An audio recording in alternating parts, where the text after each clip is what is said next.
Yes, I'm Sam. I'm co-founder of Eric. I'm here to talk to you today about how to immediately get better at hiring Gen Z. I think lots of people have lots of questions around Gen Z, who they are, what their values are, what they want from the workplace, how you can find them as well. That seems to be a big thing. People don't really know where they hang out online or even offline. So hopefully by the time that you leave this talk, you will not only know exactly where you guys have already been going wrong, but also how to get actioning and make immediate adjustments to be able to hire Gen Z more easily, more fluently, in a better way. So, but first, why am I able to talk to you about this? What gives me the authority to say that I know who Gen Z are, where they hang out, all of these things? Okay, so my co-founder and I, so this is a picture of us. May is my co-founder. So we have been running Eric. We've been working closely with Gen Z for over 7 years now, specifically focusing on how they feel about their careers and their futures. So the business that we run is called Eric. I've already mentioned that. It's an award-winning app, very exciting, that helps Gen Zers connect with careers opportunities in the creative industries. So this over here is what our app looks like. So you can get an understanding of exactly what kind of stuff we put on the app. There's lots of things on there to help young people understand more about the creative industries, what careers are within the creative industries, and also different opportunities to help them actually gain access, get experience, build that CV, build the portfolio, whatever they need in order to be able to take their first steps in. So we've been doing that. We've been kind of working on Eric in a couple of different capacities. It hasn't always been an app, but we have been doing it for quite a while. Alongside running the app, we also work with household name brands to help them connect with Gen Z when they're trying to talk to them about their career options or futures. So we've heard all sorts of problems and stories from employers about the struggles of hiring Gen Z. So we've packaged up our favorite bits of best practice that we've accumulated, and we're sharing the quickest of fixes in this talk. So here is what we're going to be covering today. Okay, so we're going to be learning about the foundational knowledge of who Gen Z are, how they interact with careers, through to where to put a job ad, through to how to give feedback, through to how to build a pipeline. So you don't have to get me back in to do this talk next year. So let's get stuck in. Okay. So let's start here. Foundation, learn about Gen Z. This is a very quick foundational 101 on who Gen Z are. So step one, you will never be able to be efficient at hiring Gen Z if you have no idea who they are and what they're thinking. You need to deep dive into getting to know this generation. The entirety of the rest of your Gen Z hiring strategy will be dictated by how well you do know them. For example, did you know any of these statistics? Gen Z are ridiculously entrepreneurial. They absolutely love the idea of starting a business. Brands have to work incredibly hard to gain their trust. And they are not to be found on traditional platforms. So LinkedIn is, not their platform of choice when it comes to trying to understand more about the working world. These are the kinds of integral bits of information that you need to start knowing about the next generation, because being armed with this kind of knowledge will help guide you in the right direction. The time and money that you spend trying to hire Gen Z needs to be spent on the right platforms with the right message, appealing to the right mindset.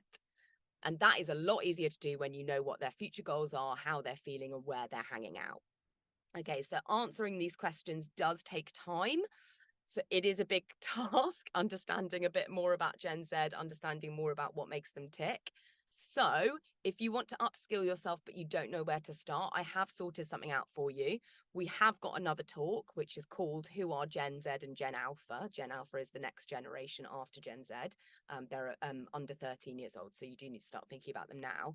We go into a lot more detail about who they are in this talk, from the basics like what age are they, through to the deep psychology of why they're so anxious, entrepreneurial, etc., through to the more conversational topics such as, are they contradictory in what they say and what they do? So this is a slide taken from the contradictory section, which is basically all about the Gen Z paradox.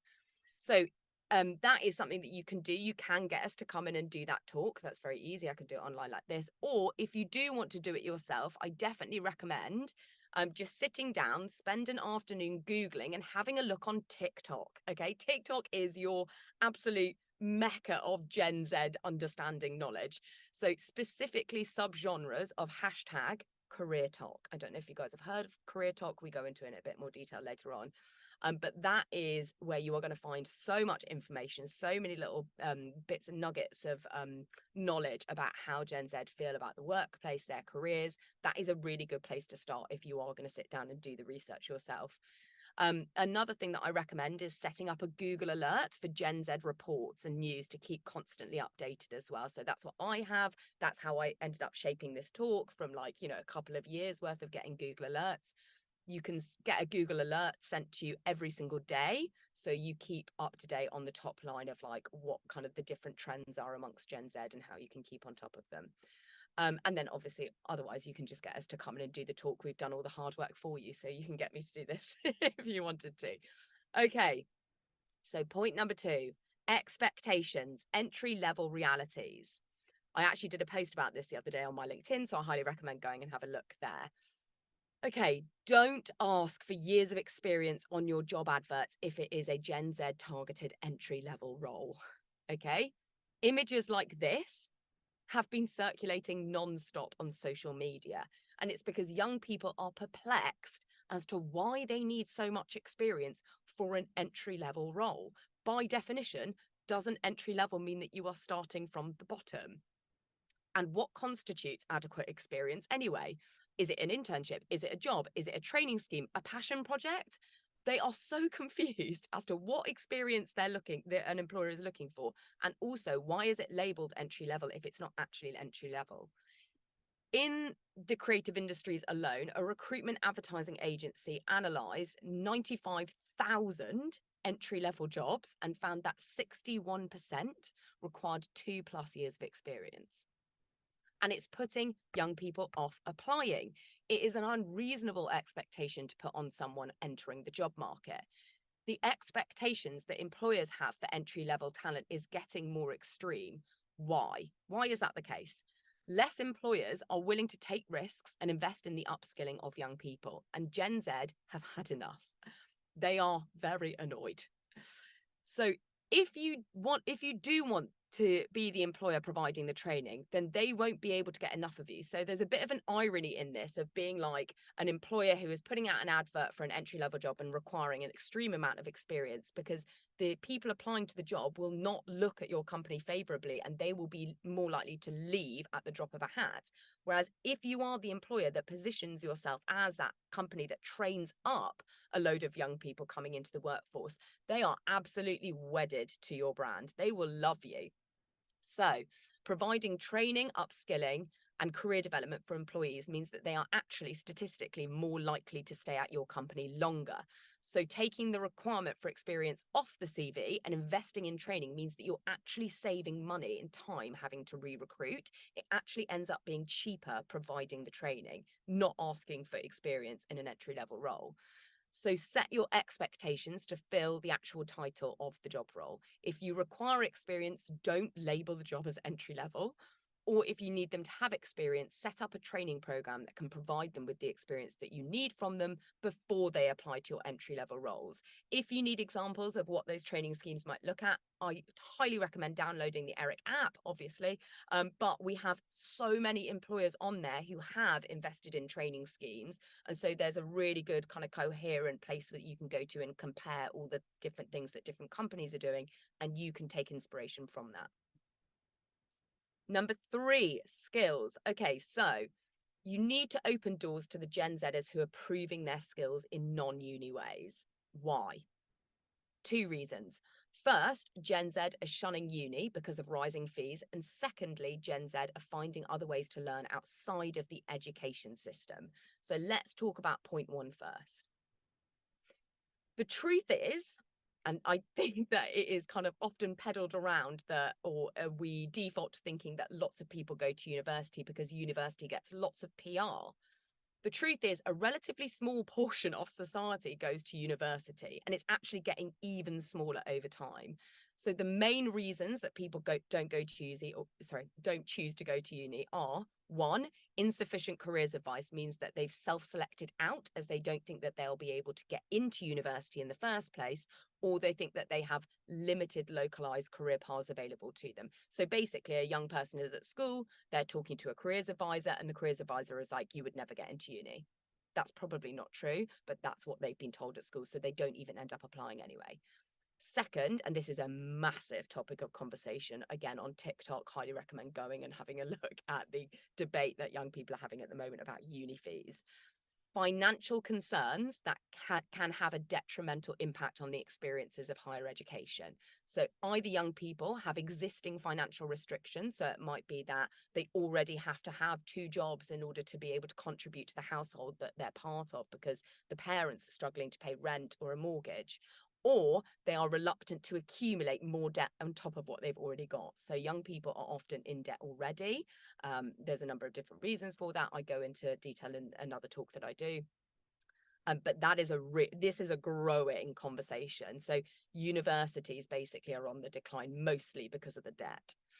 And then finally, poor, unstable support networks means that they are held back by others around them from pursuing university. There are lots of young people out there who are caring for a parent, for a sibling, and that is really difficult. It means that they have absolutely no option. They can't go to university. They can't take the time out of the caring system.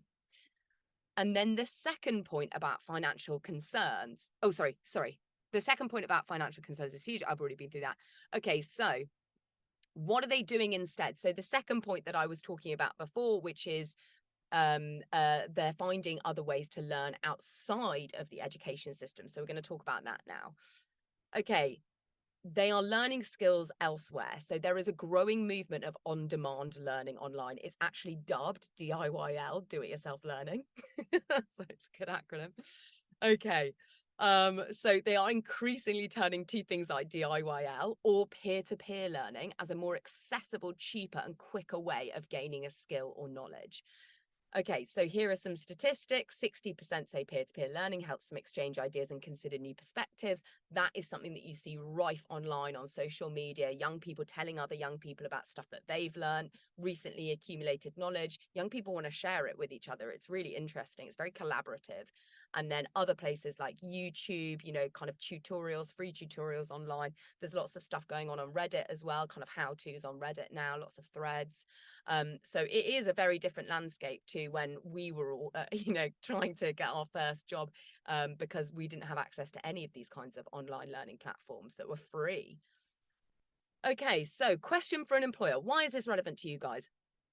Is it better to learn about, let's say, marketing in a lecture theatre between the ages of 19 to 22 on a campus? So that is the uni experience. Or is it equally as impressive to have built a social media account with over 50,000 followers whilst you were in high school before you've even got to university and working every single evening on that social media account after you finish your homework? Both of them have the same outcomes. You end up learning marketing skills. There are different ways of doing it though. So if the skills development outcome is the same, does it matter the method in which they accumulated the skill? Just because they have a degree and a piece of paper to show that they learned it over the course of 3 years, does that actually mean that it is worth more than someone taking time out of their own day at a young age because they genuinely feel very passionately about it and learning on their own time? As free online education and skills development becomes more democratized and accessible, with Gen Z leading the charge in this movement, a degree is no longer the best way to tell who is work ready and who is not. Businesses do need to look outside of the graduate sphere because it seems that the future of learning will be much less traditional and less degree focused. So the way that you can start doing this, so this is Stephen Bartlett puts out a lot of stuff on LinkedIn about grads not hiring. You can see here, I don't care if you have a university degree. I don't care if you have an amazing CV. He is a big advocate of like kind of alternative demonstration of skills and knowledge. So I definitely would go and have a look at his account. There's lots of information, like interesting posts that he's put out. Highly recommend going and having a look. So you can start basically by taking the word grad or degree needed off the jobs that don't really need it. For example, marketing, a marketing degree doesn't necessarily mean that someone actually is more well versed in practicing that marketing. That don't really need it, and ask them to show, talk about, or demonstrate their skills in a different way. Again, go to Stephen Bartlett's account. He has lots of different ways that you can do that. Okay, 4, perks, enhancing your offer. So, okay, you have the job description ready to go, but now you're thinking about how you can set yourself apart from your competitors and entice the top Gen Z talent with some tasty perks. If you are thinking along these lines, then you are way off. Not that these won't be welcome, it's just that they're now almost standard. These were like the millennial layer of perks that have now become commonplace in an office environment, so they aren't going to make you stand out. What Gen Z want is much more lifestyle and value driven. It's actually much more longevity focused. So they believe that employers shouldn't just be offering pacifiers like alcohol and food. They want things that will last beyond the current job that they have now. They're all about perks with longevity that will enhance their other areas of their lives moving forward. So you can see here, there's lots of kind of like out of work skills that will benefit them as like individuals, like personal development focused stuff, but also things that they're thinking about looking ahead at the future. So let's have a look at some examples of opportunities that we've posted on our app that had really good perks.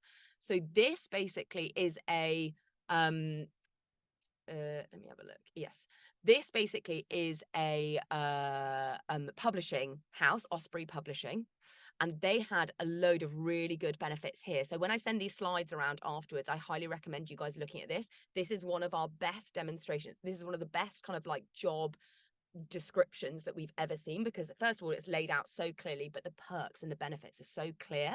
They're visual, they're very interesting. There's lots of things, you know, like that is focusing on longevity, like the apprentice, this community focused. I highly recommend looking at this. So when I send this slide around, you guys can have a deeper look at this job description because it was absolutely fantastic. But the one thing that they nailed really, really, really well, my favorite thing about this was the benefits and the perks section over here. Okay, so, and that is how it's done right. You need to be competitive in order to land the best talent. Offer Gen Z what they really want and show them it's a two-way street and that you are willing to be invested in their well-being and their futures as well. Okay, application, user experience. The user experience is real from phone to laptop. We consulted for a client a couple of years ago. I'm going to start with a story here. They are the most recognizable tech brand in the world. So think about who the most recognizable tech brand in the world could possibly be. Yeah, it's them. Iconic brand. Okay. Okay, so they have, I think we all know, zero trouble selling to Gen Z consumers. They don't even have to advertise their products. They sell so well, but they do have trouble accessing Gen Z talent. Fascinating. So even, you know, the most valuable company in the world, the iconic tech brand that we're all thinking of, rhymes with Snapple. Okay. Okay, so they basically, even they have issues accessing Gen Z talent. So if you guys are struggling now, don't worry, you are not alone. Even the biggest company in the world, the most richest company in the world, they also have the same problems. Okay, so they wanted our help to get some more Gen Zers to front their retail stores across the UK. That's what they were struggling with. So they got us in to help them. So we helped them create an ad campaign on social media. Our job was to do the social campaign bit. It was advertising for the jobs that they had available in the retail stores. We didn't have involvement in the actual job listing on their website. We just designed the ad, we wrote the copy, we established the demographics that it should be targeted at. We absolutely nailed it. The campaign worked insanely well, and we were getting incredibly high click-through numbers. So the ad was doing well. Young people were seeing it on social media. They were like, yes, I want to apply to this job. This sounds amazing. So cool. But then they were dropping off before actually applying. So they were clicking on the ad, and then basically no one was applying for the job. So it was clear that they were very interested, but there was some sort of user experience sticking point. Why were they dropping off before actually applying? Okay, and this is why. All the candidates were seeing the advert on the phone, they click through, and then they come here to the job description. So as you can see here, it's a desktop experience. It was cut off. Okay, so they click on the ad, phone experience, and that was the bit that we designed, but then they try and click on the link and all of a sudden it becomes an unresponsive desktop experience. Not only was it a nightmare to scroll from one side to the other trying to fill out a form, but it was also super annoying for the users to try to upload a CV on the phone. They weren't even allowed to email it. It had to be uploaded there and then.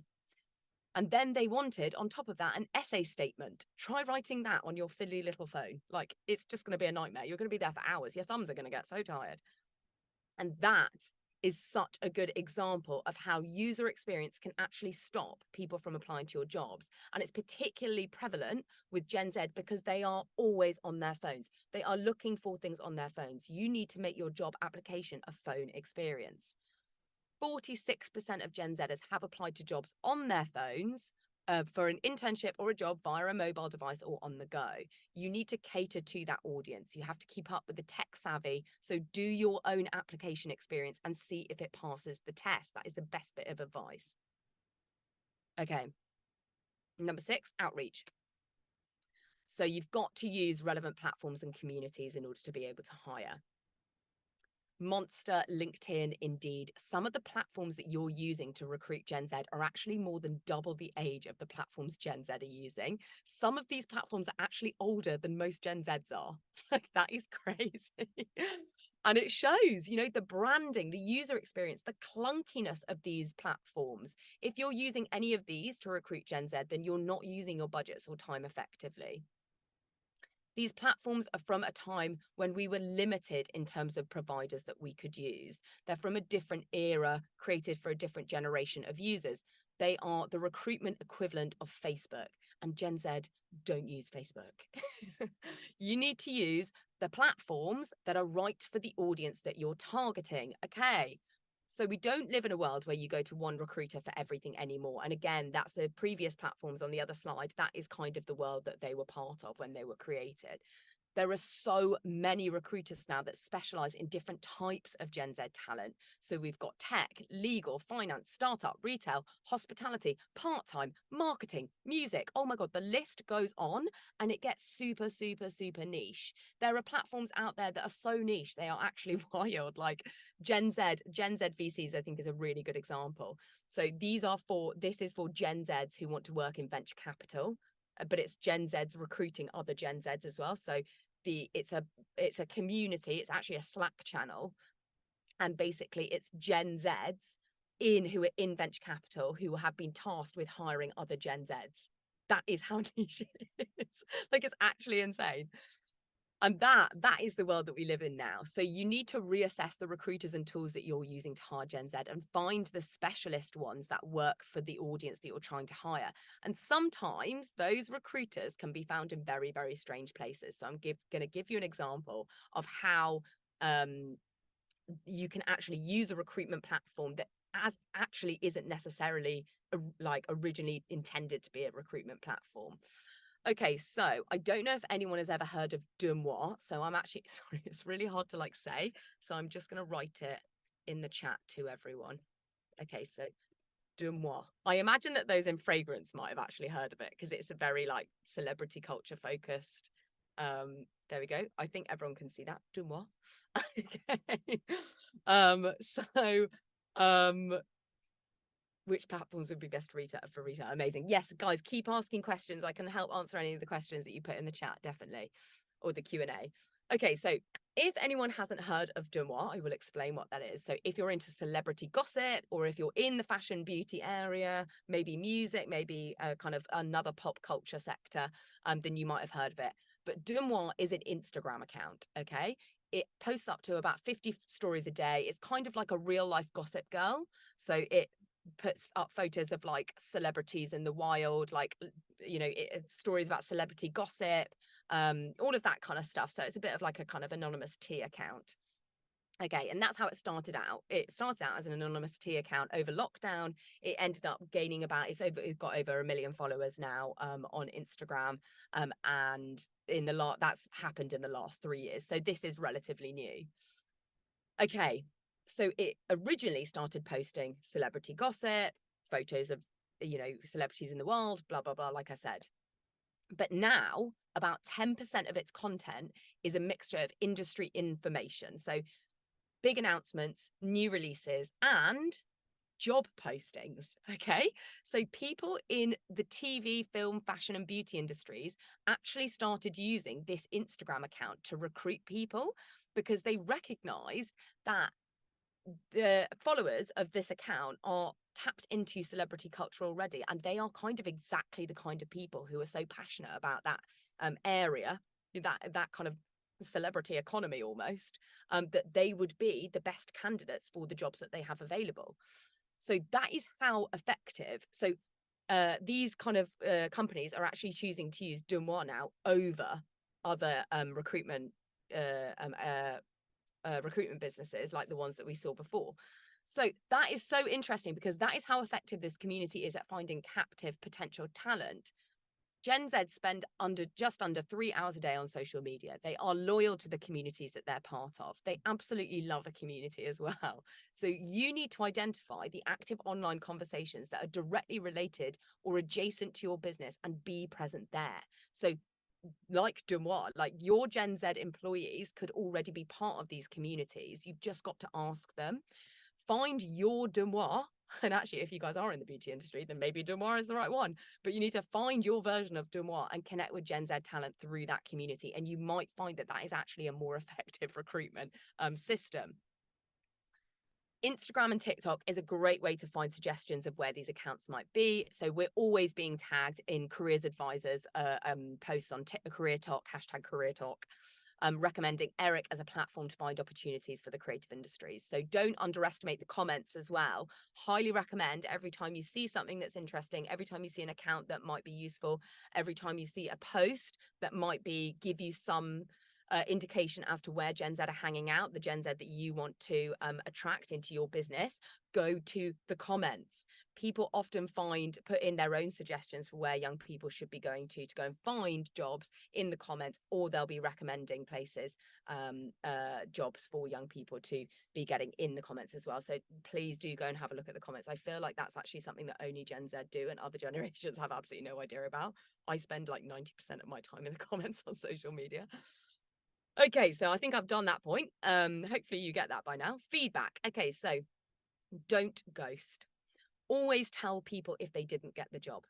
Letting people know the status of their application is important. Why is it important? Because Gen Z talk online a lot, particularly about being ghosted by employers. Young people feel so strongly about this that they talk about it constantly online. I mean, here's just a couple of the millions of posts out there talking about ghosting. They're sharing angry stories with each other about companies who have ghosted them, often calling companies out by name as well. So don't let yourselves fall into the category of ghoster because you might be cancelled. If you ghost them, you risk being called out online, trolled, or even cancelled, like I said. If you let them know that they haven't got the job, then they absolutely rave about you in a good way. You must let them know because there really is no excuse with CRM systems to store candidates, email automation, so you don't even have to send out individual emails anymore, and ChatGPT can even write the email for you, for goodness sake. Such minimal effort can have such a massive effect on your reputation as an employer. And when it comes to these are just some statistics about how much, if you give people feedback, if you make sure that you tell people if they didn't get the job, how much of a positive impact it has on an employer. And when it comes to personalized feedback, you can get creative here. So one of the most recent experiments that we did at Eric in-house was we sent people feedback by voice note after their application. So we were hiring not that long ago for a couple of jobs at Eric, and we were like, oh God, sending feedback is a bit like personalized feedback is a bit of a ball ache. I completely understand. But what we decided to do is we decided to record voice notes rather than having to type it all up. We just recorded like less than a 1 minute voice note for everyone, sent it over on email. And we were like, by the way, this is the kind of personal feedback that we would give you. Took us less than, because we only interviewed 10 people, less than 10 minutes. I mean, it was so easy, so simple. And the response from the applicants was amazing. It was such a small effort for us to record this voice note summarizing our notes, but had such a huge effect on the applicants, as it was easy to give them pointers as to how they could improve next time. So here is just a bit of, so this is the original email that we sent when we sent people the feedback with the voice notes. And then this is like one of the responses that we had. It was just absolutely wild. People were going nuts for it. Feel free to experiment with different ways of giving feedback. You don't have to kind of do a one-size-fits-all approach, and you don't have to make it a laborious task. Okay, nearing the end. Employer brand. You've got to invest in employer brand. First of all, what is employer brand? Some people might not know this. So it's marketing your company as a potential employer to future employees. And it's a massively growing area of recruitment. It is being hailed as the future of recruitment. Building relationships with potential employees way before they step foot in your office. But what is the best way to build an employer brand that appeals to Gen Z? The best way is by being present online in the same places that they're consuming information about careers. Okay, so where are they online? Okay, TikTok. So in some research that we did recently with Eric and the BFI, so the British Film Institute, we deep dived basically into how young people feel about different creative careers in the screen industries. And one of the questions that we wanted to answer was, where are young people getting their careers advice? It turns out TikTok is where they go when they want to answer a question about their careers. They said that young people said that they prefer learning about their careers from TikTok more than any other method, including a one-on-one careers advice session. So rather than sitting down face to face with a careers advisor, they'd actually prefer to go to TikTok.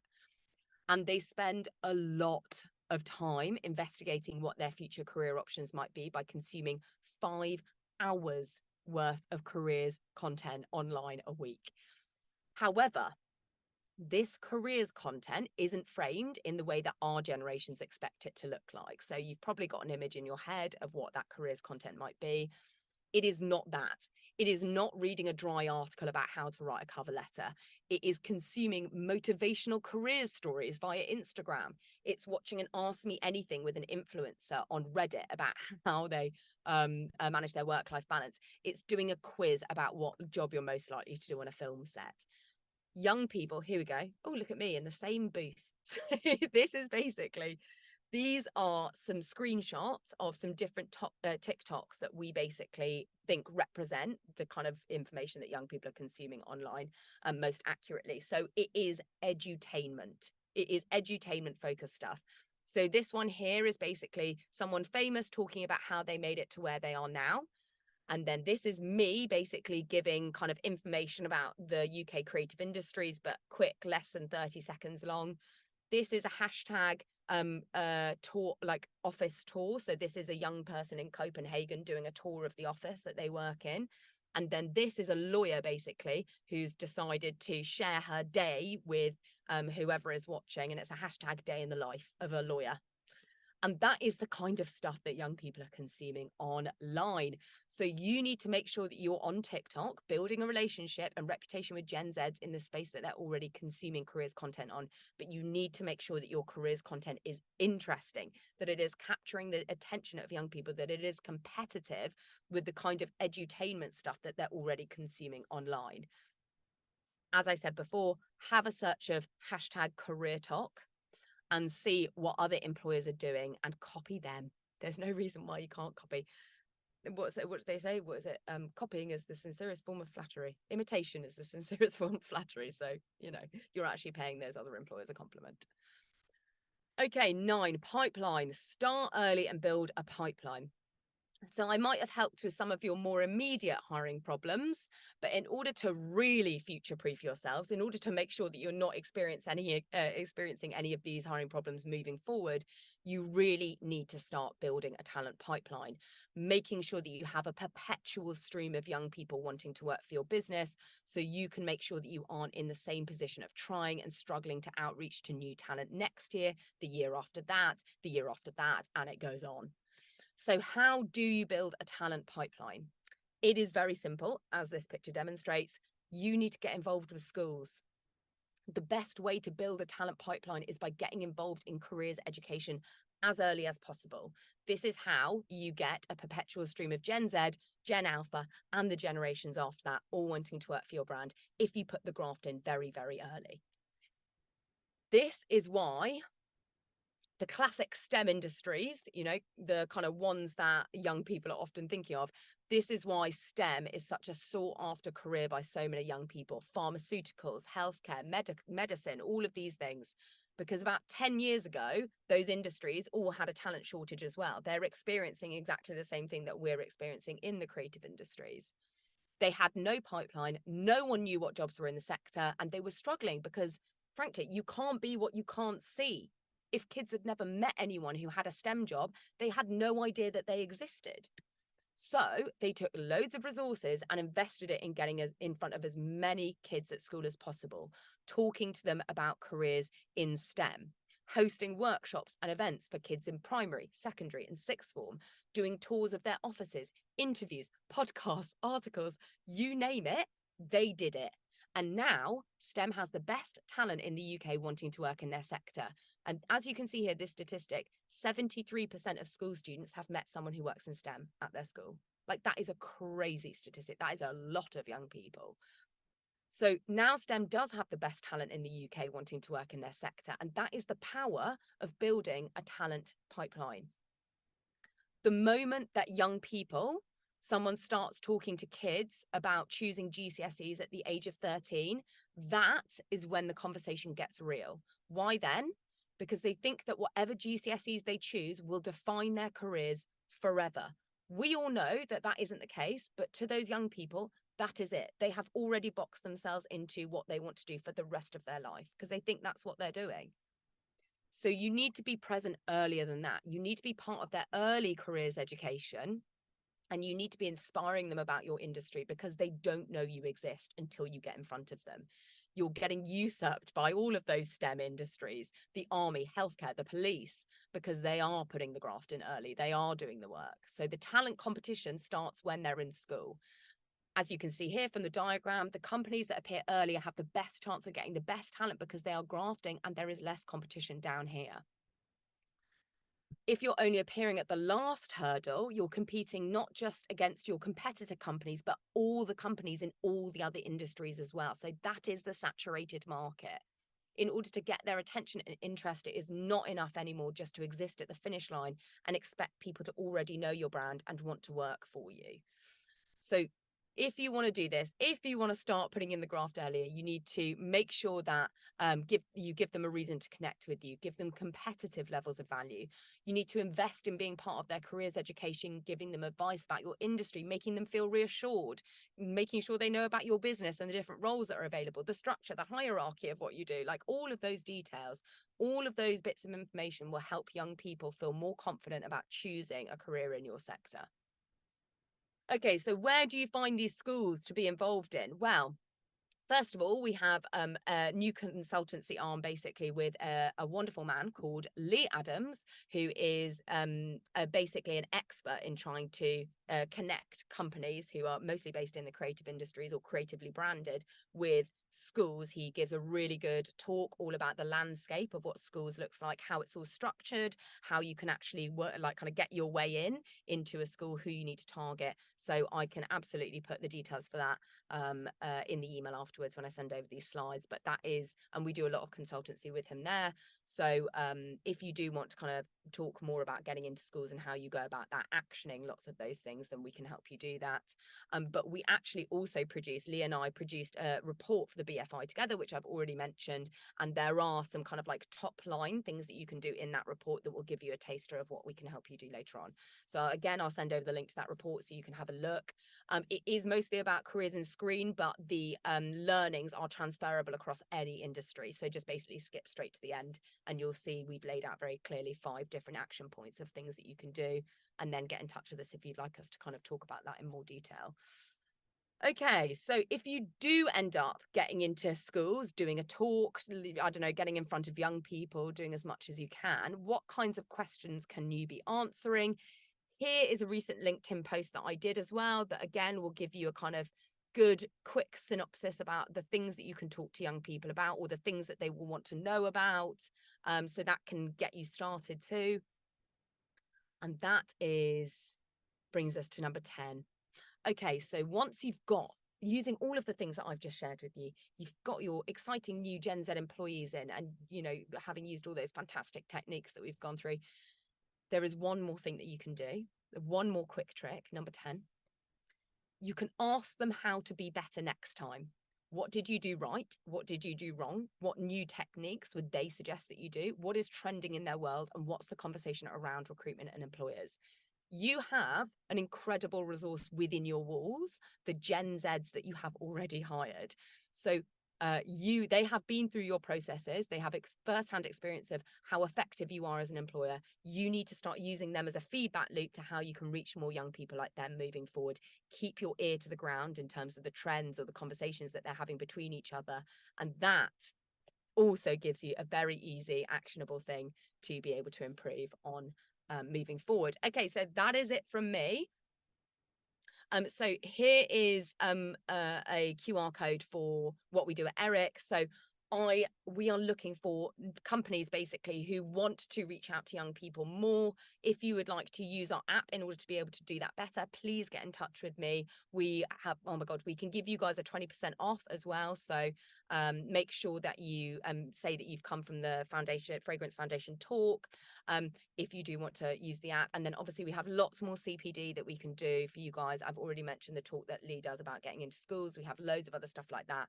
I've got a crash course about who Gen Z and Alpha are, what young people think about their careers. We have so much stuff. Our purpose at Eric is to help organizations understand more how they can market their careers to young people. That is our specialism. If that is your problem, if you need help in that, just let me know. I'm sure that there's something that we can do for you.